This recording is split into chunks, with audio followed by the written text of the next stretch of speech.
My name is Kristen Crujito, and I am 39 years old.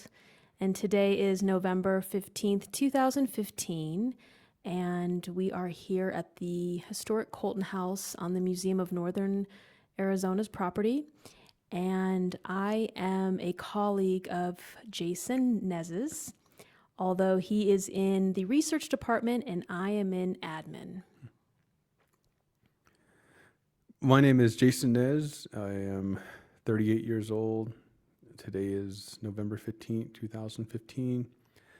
We're at the Colton House on the Museum in Northern Arizona campus, and I'm an archaeologist in the archaeology wing, so I don't really see or interact with the admin people. We just cross paths real fast throughout the day.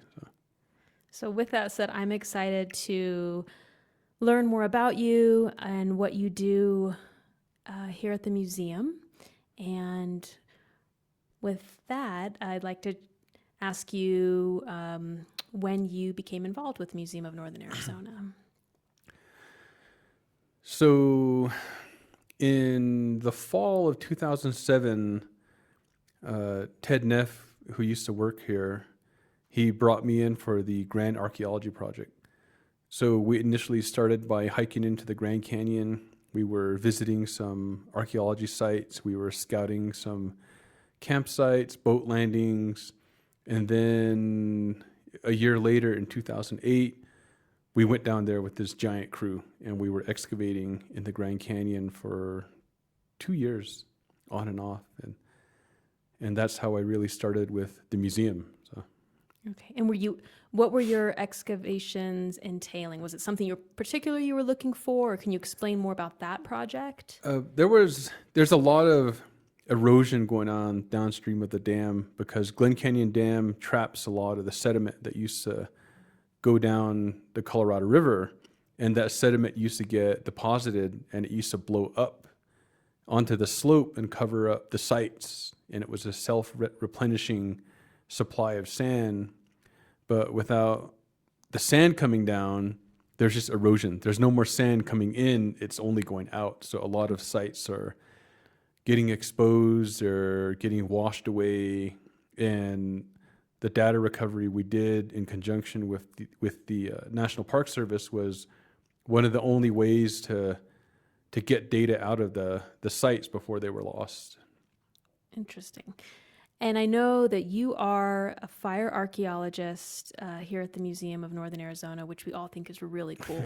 But I never knew what a fire archaeologist was. I never heard that term until I started working at the museum. So what exactly is a fire archaeologist? Well, I right now they call them AD Fire Art. So I'm sort of this independent resource to Grand Canyon National Park. So they can call me in for any kind of fire work. I can be a resource advisor, so I can advise on how resources are affected, going to be affected, and how to mitigate impacts from like firefighting, from suppression, from the post-burn work they do helping the area recover.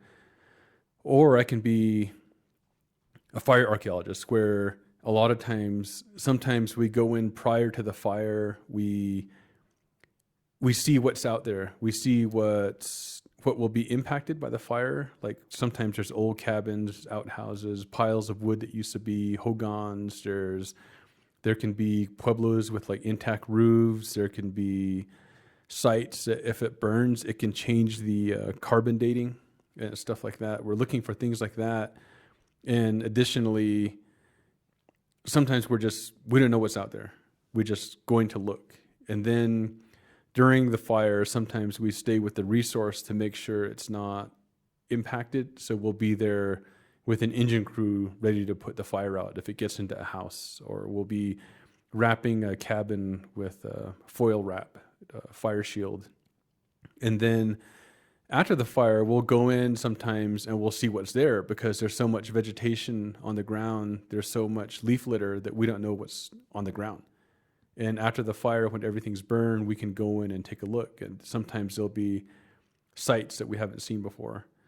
And we're also looking at known sites that we know are there, and we're seeing how they're impacted. Like if the fire got hot and the ceramics melted, or the lithics turned into glass popcorn, which happens with certain types of obsidian in New Mexico. And we're there looking at those effects. And sometimes we're also going in to see how erosion is going to affect it. Like if the slope uphill of a big site has just been burned off and there's nothing to hold down water or the soil, it's all going to wash down on the site. So it's a wide variety of stuff that we do.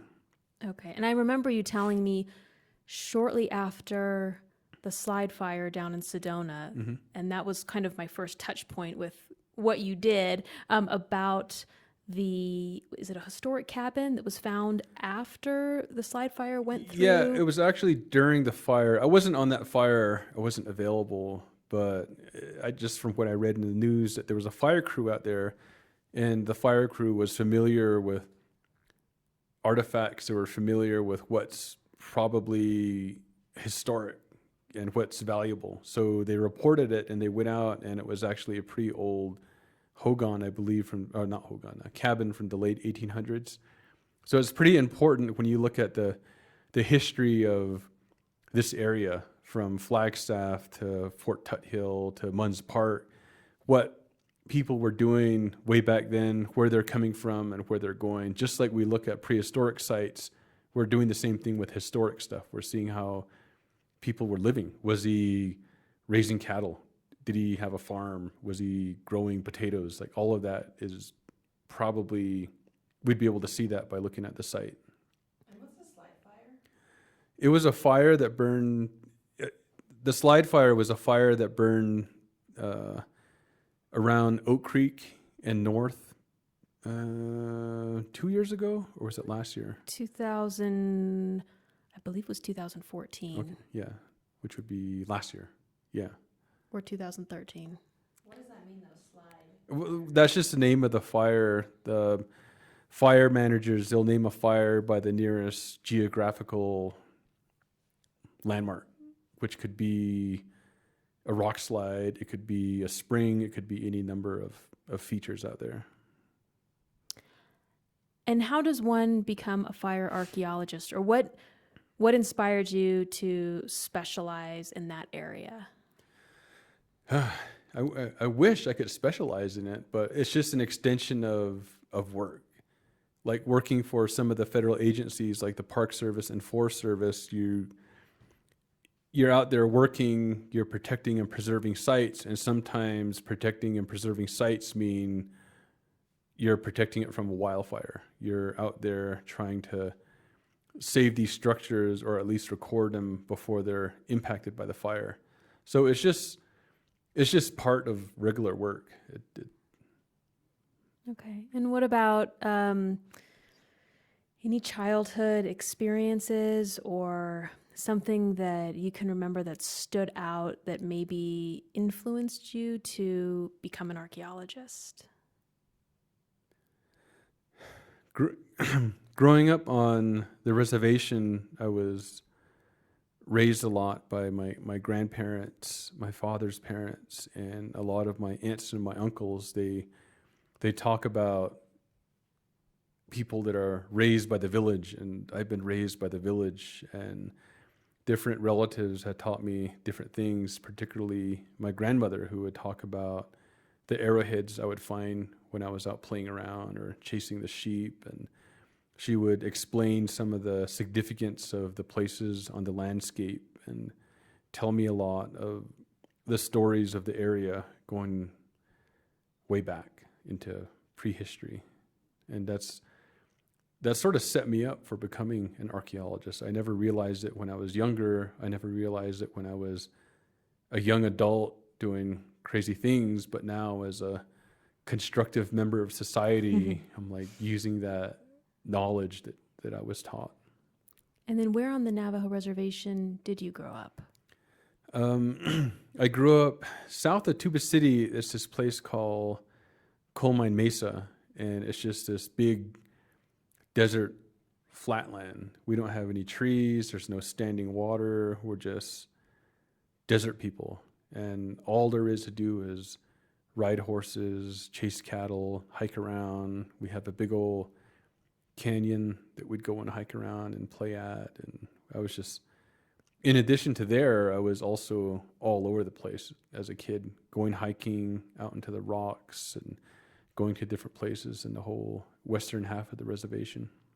And that's Coal Mine Canyon, correct? Well, it's Coal Mine Mesa. Coal Mine Mesa, Canyon okay. is like the north edge of Coal Mine Mesa. But Okay. I've seen photographs. It's spectacular. yeah, it's beautiful. I like going there. And I'm actually from 12 miles south of where that canyon is. So. Okay. And what about when you knew maybe what you wanted to pursue? Did you face any challenges, especially as a Native American? There are plenty of challenges being an archaeologist and a Native American. There's these beliefs that if you touch these prehistoric objects, these artifacts, that they'll make you sick, they'll hurt you. But at the same time, there's this belief that they're alive. You can take care of them. And a lot of what I do is educating people, especially Native people, and just say, like, we're living in the same landscape. We're going to live here for the next existence of humankind, for the existence of the earth. We need to learn how to deal with these artifacts, how to be around them, how not to adversely affect them, I guess. And a lot of what I do is explain that a lot of our heritage comes from these prehistoric groups. A lot of our Navajo clans come from prehistoric people. Like in Navajo, we call them Nasaza. And that literally means, if you break down the word Nasaza, it means our great, great, great grandparents that we don't understand them, but we know that we're related to them. So just by acknowledging our relationship with these artifacts, with these ruins, with this rock art, it helps us to appreciate them and helps us to associate with them, and we're less likely to be afraid of them. We're less likely to build roads through them. We're less likely just to brush them off to the side. And that's one of the issues I deal with, is like educating people what I do. That way they don't assume that I'm up to no good taking artifacts, because that's the stereotype we deal with, is archaeologists steal artifacts, they sell artifacts, they damage sites, they just dig for no reason. And I'm constantly out there showing people, hey, look at me, I'm doing this respectfully, I'm doing this right, we're doing it in a traditional, I'm doing it as a traditional person, and yet I won't let it hurt me, but yet I'm saving these things, I'm saving our history, but at the same time, I'm helping modern people get the things they need. So. Jason, do you remember any specific times when you were educating another Native person about these things that you're talking about and how it went down? How what? Just how your message was received by other Native people. A lot of time, it's not quite disbelief, it's sort of shock, because I do these presentations, and part of my presentation, when I introduce myself, which I didn't do properly earlier, but in Navajo I say, "She Jason nes nishya nash ejetiko bahan nishle do oze ashin bashin chin katna satni dasha che do na kaden at dashanela," and I tell people that, and especially other Navajos, and a lot of them, people I deal with, they don't speak Navajo anymore. So then I talk about my clan. So I said, I'm Zuni Edgewater. I'm born for the Aribi Salt clan. My mother's father is Tangle people, and my father's father is Mexican people. And with that, it's like, when you look at the history of these clans, the stories of the origins of our clans, and then you look at people like myself, I'm Navajo, I speak Navajo, I look Navajo, I live on Navajo land, but all of my clans, none of them are actually Navajo. None of them are Athabascan. So I'm more Pueblo than I am Navajo. Our Zuni Edgewater clan were said to come from a ruin way out past Albuquerque at a place called Tkopahatlakai, which is the white the white beach, the white shore, and there's a pueblo out there that matches that description. So it's like that's where my mother's people come from. My father's people, the Salt Clan, they're definitely Pueblo. The origins are a bit murky, but just backtracking all these stories, I'm sort of figuring out that we probably come from the Los Salinas Pueblos south of Albuquerque, the Salt Pueblos. And that's what Salinas means in Spanish. And we must have migrated out when the Spaniards came in, and then Americans came in, and we sort of moved west, settling near Arribe on the Hopi Reservation. And that seems to be the origin of my father's people. And the Tangle people, it seems like reading old ethnographies and talking with some people, they think that they used to be Ute, and then they became Navajo. They were from southern Colorado. And my late grandfather's Mexican clan seems to be from somewhere out in New Mexico, descended from either Spaniards or mestizo people out there. So with that in mind, I explained that, and then I asked people like, Nishan, how about you? Like, Khashoneh, what's your clan?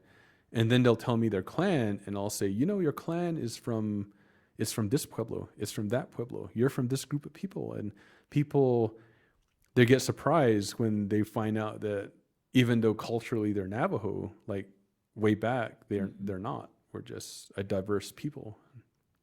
And explaining that helps me do archaeology, because now I realize that I'm connected to these people, to these artifacts, to these places, and I'm obligated to protect them to the best of my ability. So.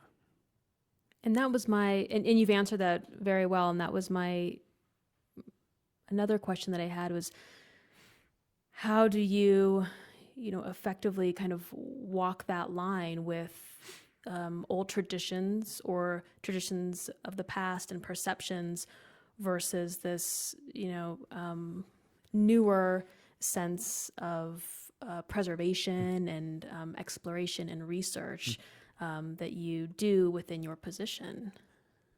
Well, one of the reasons we do science, archaeology, anthropology, any kind of science is to answer questions about nature.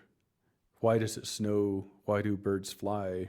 And a lot of times it's trying to develop a better understanding of where we come from, because it's been said 1,000 times. I forget who said it, but we'll never know where we're going unless we know where we come from.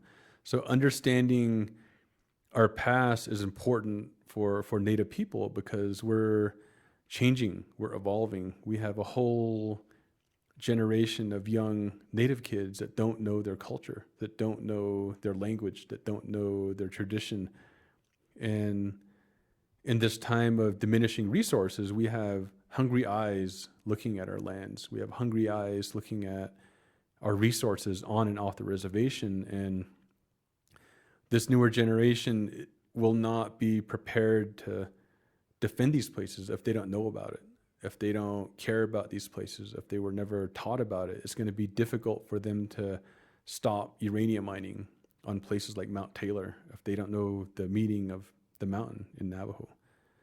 And I know you're very much an activist as well, and have enlightened me on numerous issues that face the Grand Canyon. mm-hmm. And maybe you could explain some that you've had, I know you have that personal connection with a multitude of them, but maybe one or two in particular, most recent. I think of the confluence, and we've had discussions about that in my office that have just been very enlightening. Well, I guess working for the museum has sort of really connected me to the Grand Canyon, because we started floating down there. And prior to that, I just hike in for fun. Hike in as a young man. I'm gonna get to the river and back in one day. I'm gonna be back in 24 hours. And then I really realized our connection by digging down into the dirt, by excavating, by experiencing the heat, by drinking the water, And I've become part of the Grand Canyon, which led me, excuse me, which led me into this confluence issue with the proposed Escalade development, which was being pushed by the former Navajo Nation president and a bunch of outside developers. And they wanted to build this giant development on the edge of the canyon overlooking the confluence of the Grand Canyon and the Little Colorado River, which is considered sacred to all tribes. The Navajo, the Hopi, the Zuni, the Wallapai were all connected to that place. And in the east, or in the western half of the reservation where I grew up and I was raised, my grandmother, she would tell me that that's Aja Khajine, like that's where we came out of the earth from. That's where we came from. And in the western half, some of us believe, there's a few medicine men that still know the story, that our emergence took place in the west. And that's a different version than other parts of the reservation where they say people emerged from the east out near Alamosa. So there's these two versions that sometimes they clash. But to me, it's an example of the diversity of people, the diversity of beliefs. We have Navajo clans that are not Navajo. So we have all the potential for all these emergence places, and they're all important. They're all worth saving, especially in places that are still just beautiful wilderness, that at night is still pitch black, and during the day, it still looks like how it looked 1,000 years ago, 10,000 years ago. And these places need to be saved for the future. And that's one thing, and I know we've had this conversation before, many, many months ago, but of the beauty and grandeur of the Grand Canyon, and it's a magical place that I don't think, at least to me, I never fully appreciated until I went on a rafting trip, and that was really my first foray into the depths of the Grand Canyon, other than just as a spectator at the South Rim, which is completely different perspective.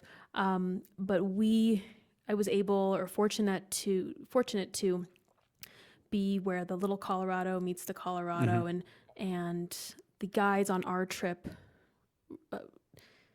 told us the significance and the history and the importance, and how we all needed to be, respectful while in that area. And I remember that leaving a lasting impact, and then having that gondola or the that proposed tram, and the restaurant. And the restaurant. Walkway, and a sewage lagoon. Exactly. And feeling such, at that point, A, that connection, but B, that sense of ownership of that beautiful sacred site that I had not explored in the least bit, but just had a little taste of while down there on the river.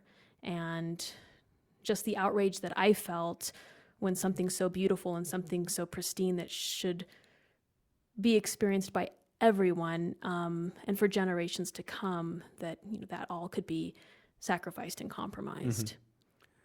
Yeah, it'd be a great sacrifice because we would lose our identity.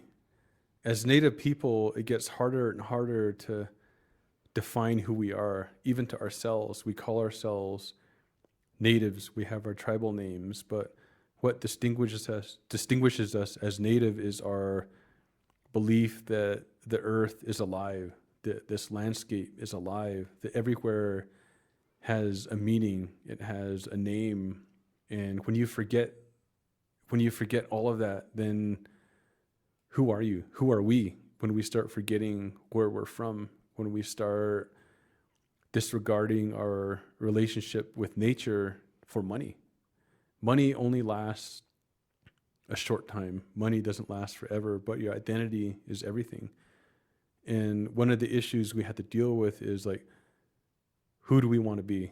As Native Americans, who do we want to be? Do we want to be known as people? When you think of the word Navajo, what are people going to think? Casinos. They're going to think coal mines. They're going to think uranium mines. They're going to think power plants.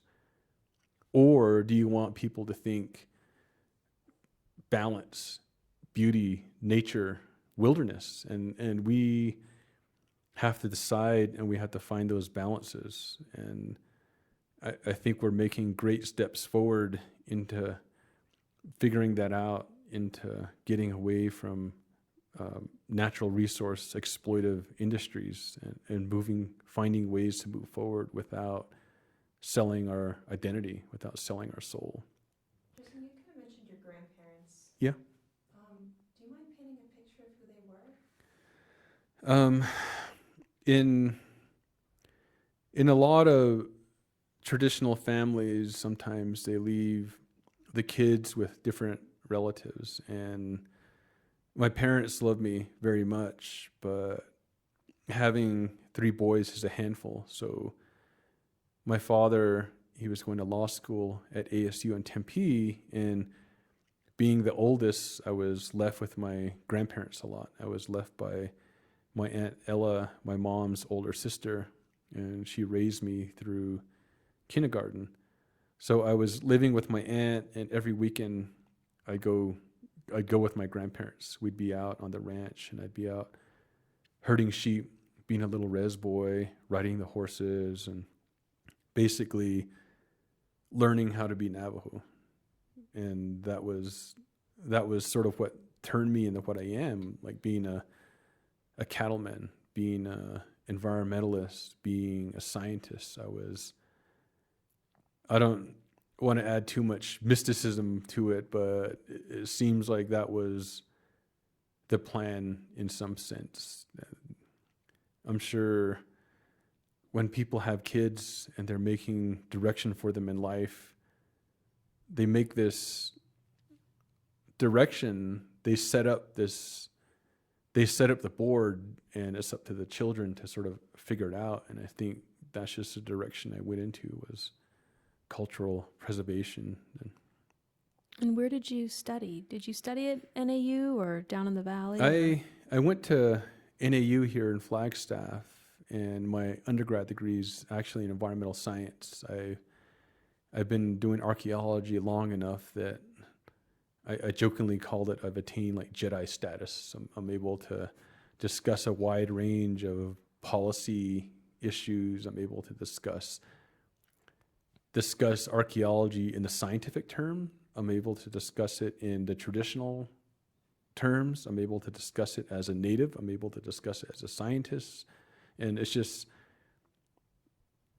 what I've learned over time. And I wasn't the best student at NAU. I wish that I outgrew all the things that young men do early on.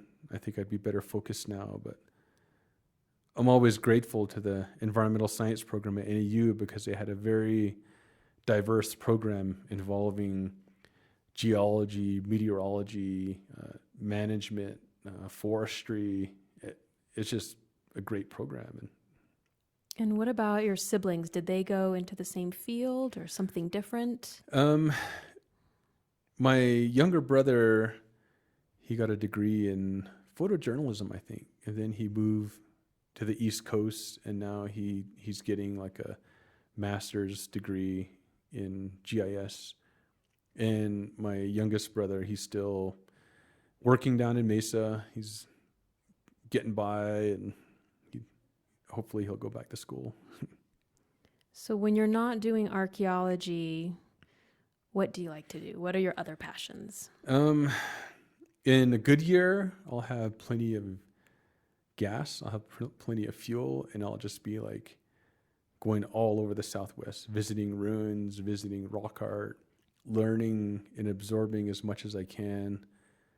Or I'm also out at home on the ranch, checking on cattle, moving the cattle to different windmills, and I'll be out on my horse with my other younger siblings, cousins, but they're my brothers and sisters and my uncles, and we're always working together with our cattle. And sometimes I'm just out, I'm going to ride over that way and just go, and there'll be all sorts of stuff to look at out there. So I'm everywhere.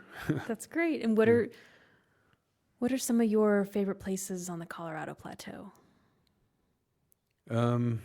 the north rim of the Grand Canyon is a beautiful place. Just anywhere on the reservation is beautiful to me. Chinle Wash, Comb Ridge, there's just so much art, there's just so much beauty, there's just so much wilderness that I want to visit before it's gone. There's a lot to see. Yeah. And I didn't know, prior to working at the museum, I didn't know what the Colorado Plateau was. I'd explored a lot in the Southwest. I didn't know that particular term. And so now I can't use it enough. So whenever I can ask someone where their favorite place in the Colorado Plateau is, I do. But there is, the landscape's incredible, and it's very diverse, and there's so many special places to see. And I think the frustration comes probably exactly like you said, there's so much to see, and there's not a lot of time to really experience the beauty and the magic of this incredible region that we're fortunate enough to live and work in. What does that term mean, Colorado Plateau? The Colorado Plateau is a giant, technically it's a plateau, it's a giant geographical feature in the Four Corners extending from Colorado into Utah to Arizona to New Mexico. That's just this area of like sandstone, Manco shale, different rivers, and it's just this amazing place with an amazing history and prehistory. So We have about 8 minutes left. Okay. Just to let you know. So I should ask you some questions. I mean, okay. I was expecting to talk to Kirk Anderson, one of my mentors that really taught me about archaeology. So I'll go down the list here. So when did you first come to the museum? I have been at the museum a little over a year and a half, and it was that river trip that I took down the Grand Canyon that, without being too cliched, really changed my life.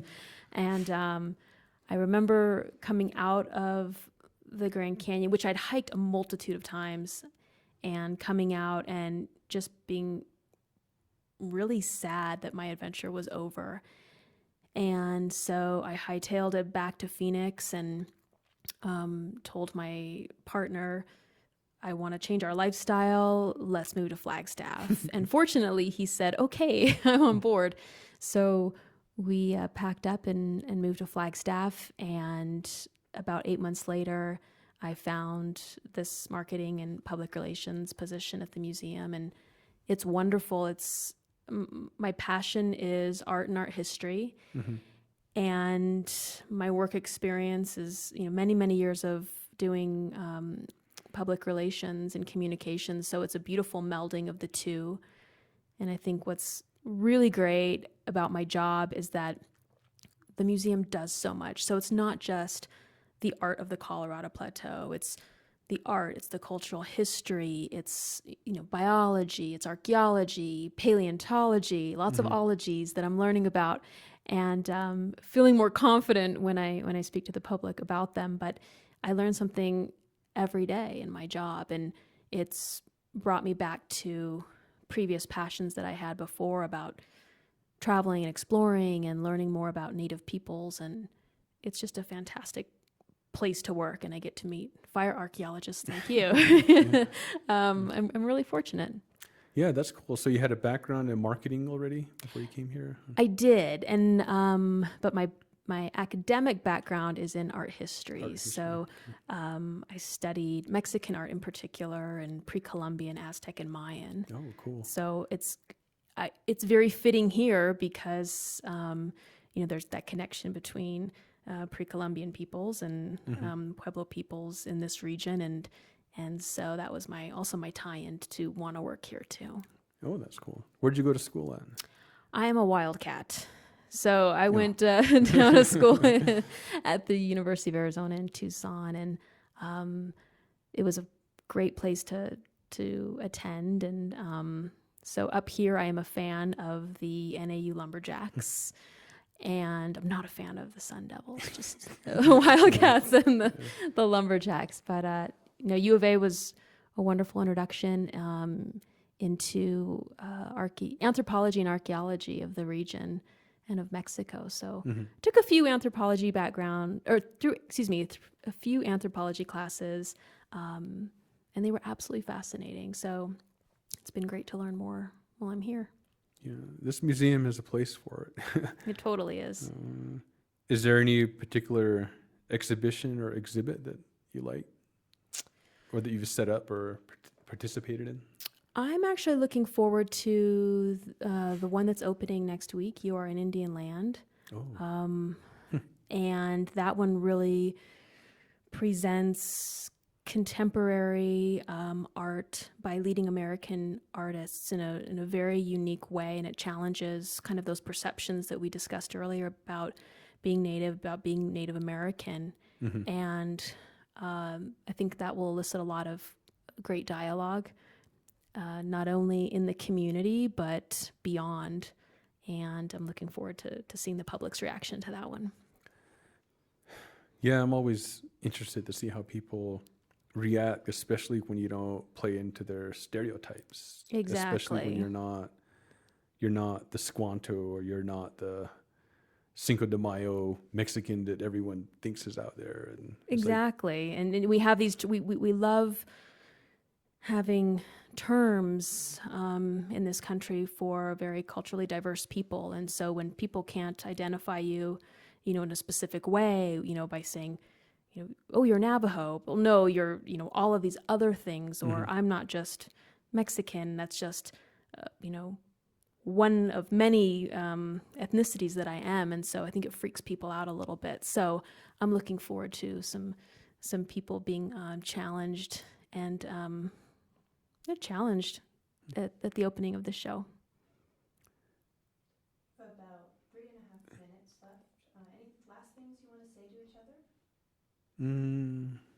Well, I'm hoping that I see you more often now.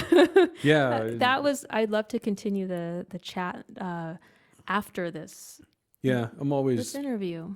In and out. Despite working here at the museum since 2008, I'm here, then I'm not here, and then I'm like sneaking into the break room like a little mouse and eating all the leftover munchies. And sometimes I'll just be driving by. I'm like, I'm hungry. There's usually some sort of cookies or something. Yeah, we have a good stash in the Yeah. admin building. Yeah. Well, no, and I usually see you because I love your Toyota 4Runner, and it has your fire archaeologist sticker, but then you also have your shovel on the rack. So whenever Yeah. you need to pull it out and Yep. explore, right? It's already there It's, and you're ready.